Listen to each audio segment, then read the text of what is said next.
oo ka mid ah sanadihii taariikhda islaamka 1442 bay maraysaa hijradu هجرة المصطفى صلى الله عليه وسلم waxaynu isdul taagi doonaa 5 qodob oo aynu dib u eegayno waxna ka faa'iideysanayno nolosheenana ku saxayno waxna ku qiimeynayno qodobka u horeeya waxa weeye kama hadlayno hijrada iyo taariikhdeeda iyo fawaa'idkeeda iyo cibarkeeda taas waa xaalad kale laakiin bilowga sanadkaasi uu bilaabmay iyo si guud aynu hijrada u eegno midka u horeeya waxa weeye qof waliba gaarkiisa inuu qiimeeyo 360 ka maalmood ee soo dhaafay 12 ka bilood ee soo dhaafay sanadka uu ka soo gudbay maxaa ku kordhay maxaa se ka dhinmay mise halkii baa taagan tahay marka loo eego xidhiidhku ilaahiisa la leeyahay iyo camalkiisa iyo cibaadadiisa iyo sahaydiisa aakhiro iyo cimrigu ilaahay siiyey waayo waxaynu ognahay mar kasta oo aynu qaadanno waqti sanad badhe tabtacidu can اddunya wa tudni ila alaakhira ونبتعد من القبور ونبتعد من القصور إلى القبور markaad waqti gudubta waxaad ka sii gudbaysaa adduunyadaad ka sii durkaysa aakhirana waad sii durkaysa qusuurtii iyo guryahaad ka sii durkaysa qubuurtii iyo xabaalahaad sii durkaysa nin shaacira gabiyo wuxuu inna la nafrahu bil ayami naqta'uha wa kullu yawmin yamdi yudni min al ajali waxaynu ku farxaynaa maalmaha tegayayna dhaafaya maalin walibana waqtigeena ayuu qayb ka sii goynayaa geeridu inoo sii dhaweynaya xigmadii salafka waxa ka mid ahaa qofka ay isku mid yihiin maalinkiisii hore iyo maalinkiisan maanta ah maqbuun way shaydaanka ku kadiyay qofka maalinkiisii hore uu ka fiican yahay maantana waa malcuun ilaahay buu ka fogaaday subxaanahu wa tacaala dib buu dhacay arrintaasi waxa eegaya qofka fikiraya ilaahay inuu hor joogsan doono aakhiro xusuusan qofka laakiin haddii qalbigiisu sillanaado taa uma soo jeedsado kumana baraarugo kalaa baraana calaa quluubihim maa kaanuu yagsibuun marka qadiyada inaynu xisaabtana aad iyo aad bay muhiim u tahay maxaa aqli iyo cilmi iyo cibaado iyo cabsi alla maxaa ku kordhay waa sahaydii muhiimka ahayd xisaabtankaasi ayaa lagama maarmaan ah dib haddaad u sii dhaafto sanad baynu ka hadlaynaa 10 sanaad eegaysa horta tolo maxaa 10 sano ku koray 10 ka dambeeyay maxaa ku koray waad soo taagan tahay uun maxaa iska ka bedelay marka haddaad xisaabtami weydo waxa ku argagax gelin doonood ka warwari doonta xisaabta aakhiro xaasibu anfusakum qabla an tuxaasabu wa xigmadihi aynu ka dhaxalay Umar ibn Khattab radiyallahu anhu waayo cid aad u eexato ama aad ka fakirto kow waxa ka naftaada qofka naftiisa meelaynayuu meelaynaya yuu wax u taraya miisaankaynu saaraynaa nafteena 12 ka bilood aynu soo dhaafay maxaa iska ka bedelay isla taasuun inagoo ku jirna qiimeynta labaad aynu eegaynaa waxa weeye ummadeena hamigaynu xambaarsannahay maaha hamiga nafteena oo kaliya qofka naftiisa qura ka fikiraya ee aan hami ummadeen xambaarsanayn iyo mid diineed ilaahay wuxuu ku eedeeyay arrinta munaafiqiinta qad ahammatum anfusuhum bulaayi munaafiqiinta wax hami galiya ka fikiraan kaliya naftooda dadka kale waxba kama galin لا شك أن هذه الأمة حبلى بالمشكلات وثقلى بالفتن مشكلة بدن با أمدن كهلا أو على شو جرا مرر بدن وحي كقبل تابع دشا هذا دي وقتو ما أنت مالين تدي لبيع طاب بلاد كار وحلاقة يا وحيابها قار كود مركل لجوش ياقو إن ديارة غريب سن لهاي haddii lagu odhan lahaa sanadka soo socda carabtu waxay u dabaal degi doontaa Israa'iil ama calankeeda ay ku sharaxan doonaan taawaradooda iyo fooqyadooda u dhaadheer oo arrinta Falastiinna way ka tanaasuli doonaan oo maxaa naga galay bay odhan doonaan haddii lagu odhan lahaa sanadka soo socda cidiba xaji maysaba xajkaba waa la joojin doonaa leen xaqlu tajriba bay gaaladu ka dhigi karaa waxay ku tijaabiyaan dadka koroonahan iyo waxaan wax la isugu marmarsanaya mada dadka ilaa heerka ay cibaadadoodu ka dhab tahay iyagoo ku eegaya ayaa lagugu marmarsoon karaa wax kale walla yaabi lahayd waxaad odhan lahayd mala arrimahaas way iska adag yihiin laakiin way dhacday oo dee waa inaga arkayna oo caalamul islaami thalithul haramayn intay ka tanaasulaan carabi ay leeyihiin maanta yuhuud baa saaxiibka yaa haba ku soo biirta khaliijka dowladaha khaliijka marka qadiyada ummadda islaamku halka ay marayso iyo hoos u dhaca ku yimid ilaahay baynu ka magan galaynaa tan mid ka sii darane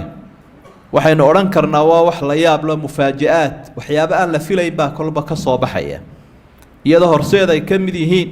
iyadoo ay horseed ka yihiin arrintaa dadkii arrinka ummadda lagu halaynayay taasina inaynu eegnaa aad bay muhiim u tahay inkastoo alxamdulilah dadka shucuubta muslimiintu ay aada u baraarugsan yihiin oo wixii la sheegayay iyo wixii la wadwadayay gaala waxay sheegaysay iyo madaxda muslimku waxay sheegaysay inay been yihiin baa dadka u cad markaa dadka kabti baa lagu hayaa iyaga waa la hor joogaaye laakiin aragtidoodu aad bay wax badan u garanayaan arrinta saddexaad ee aynu baraarujin lahay waxa weeye qiimaynta qof ahaan iyo qaranka muslimka markaynu ka soo gudubno inaynu garanno diintan waxa loo soo maray diinta sacaadada iyo raaxada aynu ku haysanno ee aynu ku naaloonayno ee ilaahay inoogu barwaaqeeyey subxaanahu wa tacaala maxaa la soo geliyey marka taariikhda hijrada akhrido muuqaalku qur-aanku ka bixinayo iyo sunnaha nabiga calayhi salaatu wasalaam waxaad arki doontaa kifaaxii mariirka ahaa ee adkaa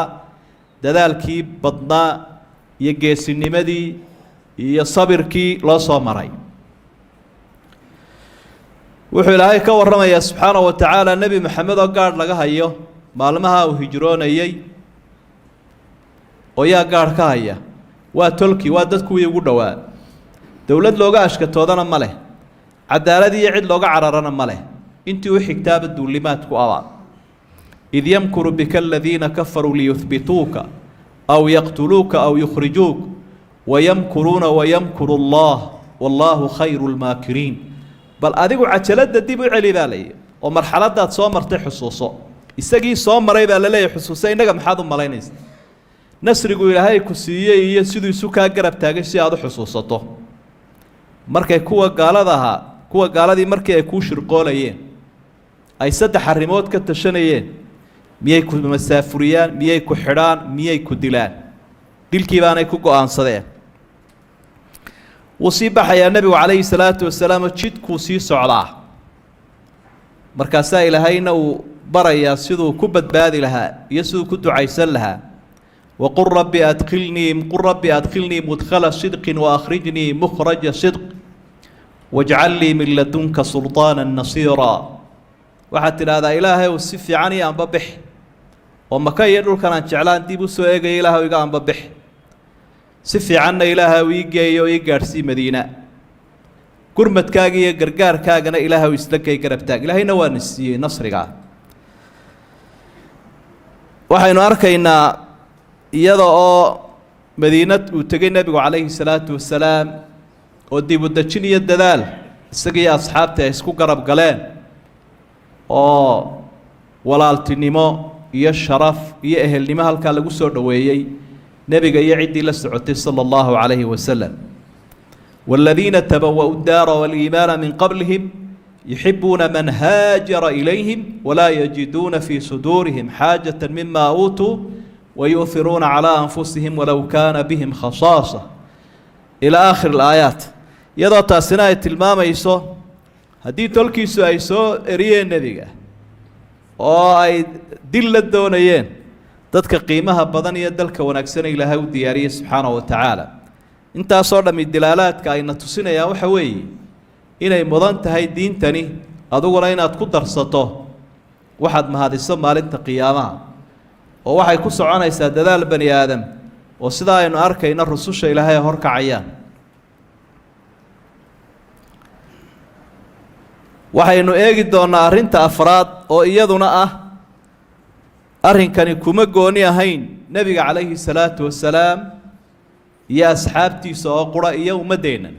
laakiin wuxuu ahaa arrin soo jireenah dagaalkanina wuu iska soo jiray dadka diinta ilaahay u nusraynaya iyo cadowga ku soo duulay waxayd wax soo socday oo ayna xusuusinayso bishan bilowgeedu una xusuusinayo waxaad dib u xusuusanaysaa qur-aanku uu aada ugu soo celceliya taariikhda nebi muuse calayhi salaam walaalkii haaruun oo la socda iyo fircoon iyo colaalkiisiioo dhinac ka soo jeeda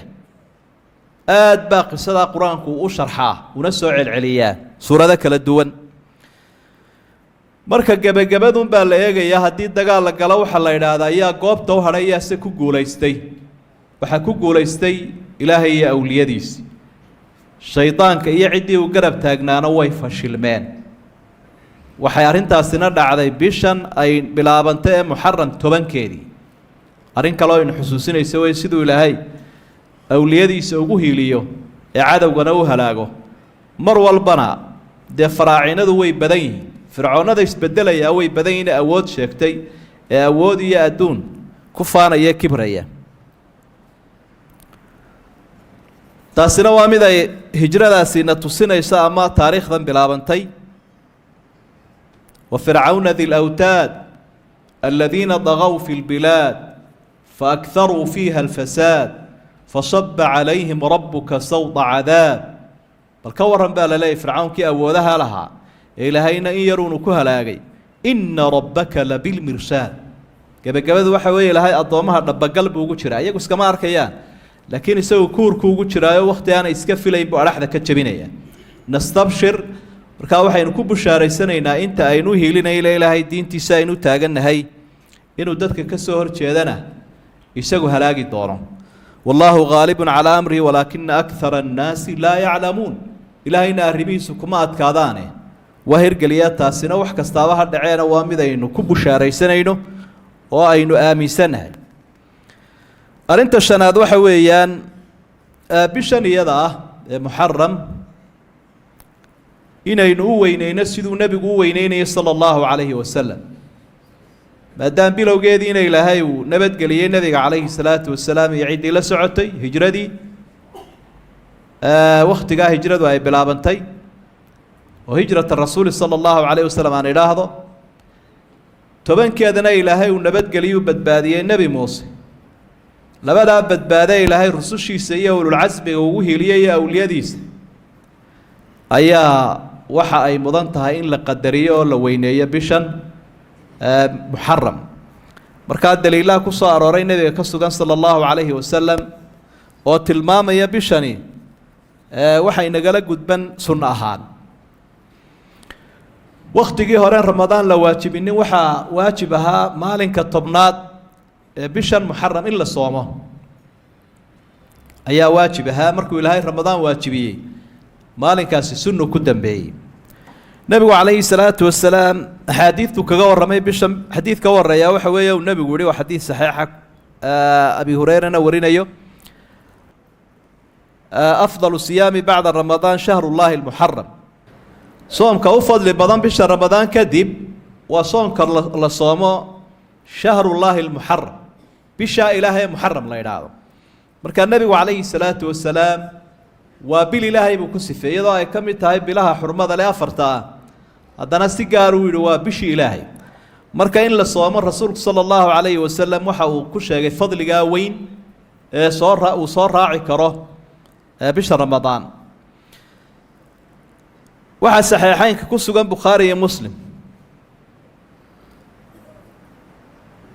min xadiid ibni cabaas radia allahu canhuma nebigu calayhi salaatu wasalaam markuu tegey madiina wuxuu arkay yahuudda oo soomaya maalinka bishan muxaram ay 10ka tahay وويدي النبي عليه الصلاة والسلام وحول مالن كان محا أصونتانا وحيدا ومالنكو إلى هاي بدبادية النبي موسى فرعون وهلاقي مركا حسكا أنه والله يمن إينانو سيدا صار حسنا هذا يوم عظيم بينا أنجى الله فيه موسى وقومه وأغرق فرعون وقومه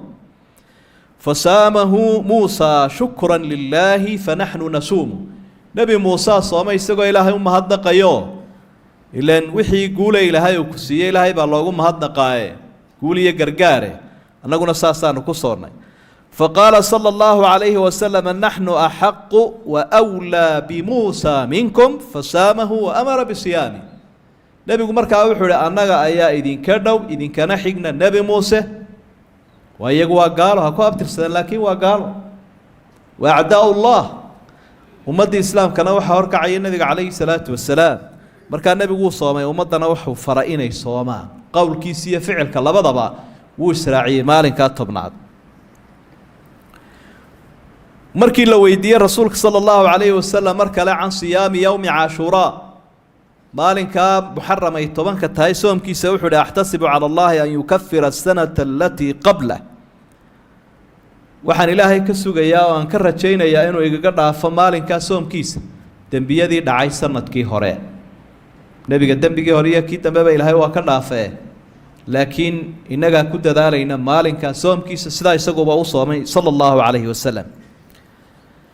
xadiidka afraad wuxuu sheegayaa nabiga waxa loo sheegay inay maalinka soomaan nimanka yahuudu iyo ahlu kitaabka isaguna waa kii dadka faraya in la khilaafo marka wuxuu ku hamiyay nabigu oo sheegay hadii uu sanadka soo socdo si noolaado inuu ku dari doono maalinka sagaalaad inuu ku dari doono oo maalinka sagaalaad bishan muharram iyo maalinka tobnaad labada uu israacin doono sidaa daraadeed xadiidkaasina waa saxiix marka in labada la isku daro weeye sidaa daraadeed wuxuu ku beegan yahay maalinka sagaalaad jumcahan jimcihiisu ku beegan yahay maalinka tobnaadna sabtida soo socotuu ku beegan yahay marka qofku inuu labada israaciyo ayaa u wanaagsan hadduu maalinka tobnaad keligii soomana wax u banaan weeye laakiin sida uu nabigu ku fikiray in oo uu sii doonayay mabuu gaadhin haddaan gaadhay buu mana gaadhin nabigu calayhi salaatu wasalaam ka labadaba in la israaciyo ayaa sunnah iyadoo dhaqankii nabiga calayhi salaatu wasalaam iyo wixii uu jeclaa iyo amarkiisa aynu u hoggaansamayno marka waqtigan soo socday iyo ayaamahan qiimaha badan